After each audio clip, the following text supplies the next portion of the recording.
አብርሽ ከሄርሜላ ጋር ሰርቶ የነበረው ቪዲዮ ከትላንት ወዲያ የተለቀቀው ቪዲዮ እንግዲህ ደልቶታል ማለት ነው። ቀስ እያለ ከቲክቶኩ ላይ የሄርሜላ ቪዲዮ አጥፍቶ የሩቲን ቪዲዮዎች የሚሞላ ይመስለኛል። ምክንያቱም ሩቲ እንግዲህ ባሏን ወደ ራሷ ለማስመለስ ነው ወደ ዝዋይ የሄደችው ተብሎ ባይታመንም።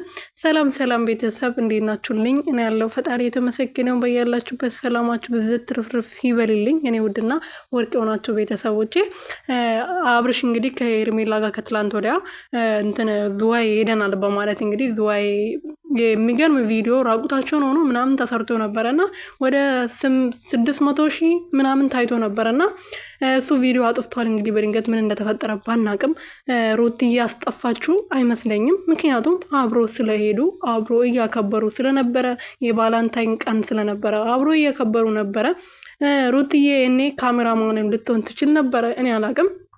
ምክንያቱም ያን ቀን እዚህ ሳምንት ውስጥ ድግስ አንድ ላይ ሲበሉ ነበር። ከዛ በኋላ ነው እንግዲህ ሩትዬ ደግሞ ማታ ላይ መታ ደስታን አልፈልገውም ከህይወቴ እንዲወጣልኝ ፈልጋለሁ አለች።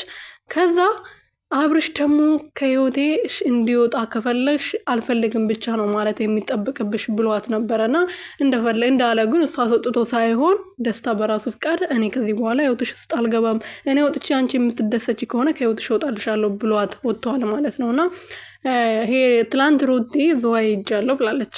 ግን ዝዋይ አብሮ ነው የሄዱት። ይሄ ግልጽ ነው ማለት ነው። ምክንያቱም እዛ ሄዳ ልታደር አትችልም። ልጇ ህፃን ገና 4 ወር ሞልቶታል። ልጅ 4 ወር ያልሞላው ህፃን ልጅ በዛ ላይ ደግሞ ሌላ ሴት ይዞ ከከተማ ወጥቶ እየተዝናና የትኛው ሚስት ናት ከወንድ እንደዚህ ራቁቱን እንደዚህ የተሳሳመ ጀልባ ለጀልባ ወንዝ ለወንዝ እየተዝናና ሄዳ ይቅርታ ጠይቃ ባሌን ወደ ራሴ ማስመለስ እፈልጋለሁ የምትል ሴት የትኛው ናት እዚህ ዓለም ላይ አለች ሲጀመር ማለት ነው። እና የማይመስል ነገር ነው እየሰራው ያሉት። ግን እነሱ አሁን ዶራል በቃ አይናቸውንም ጆሮአቸውንም ሁሉ ነገራቸውን ደፍኗቸዋል። ታውቃላችሁ እነዚህ እኮ በራሳቸው ራሱ ቢሰሩ ፕራንክ እየተሰራሩ ቢሰሩ ይታይላቸዋል፣ ፌመስ ሆነዋል። እኛ እንቸገር እንጂ ማለት ነው። ለምን እንደዚህ ይሄን አለ እኔ እንጂ አላውቅም። በጣም ያስጠላ ማለት ነው። ግን ፈጣሪ ልቦና ይስጣችሁ፣ ወደ ራሳችሁ ይመልሳችሁ። እንጃ አንዳንዴ ዛሬ ብቻ የምንኖረው ሳይሆን ነገ የምንኖረውን ህይወት ብናስብ ጥሩ ይመስለኛል። እነሱ ይሄንን እያሰቡ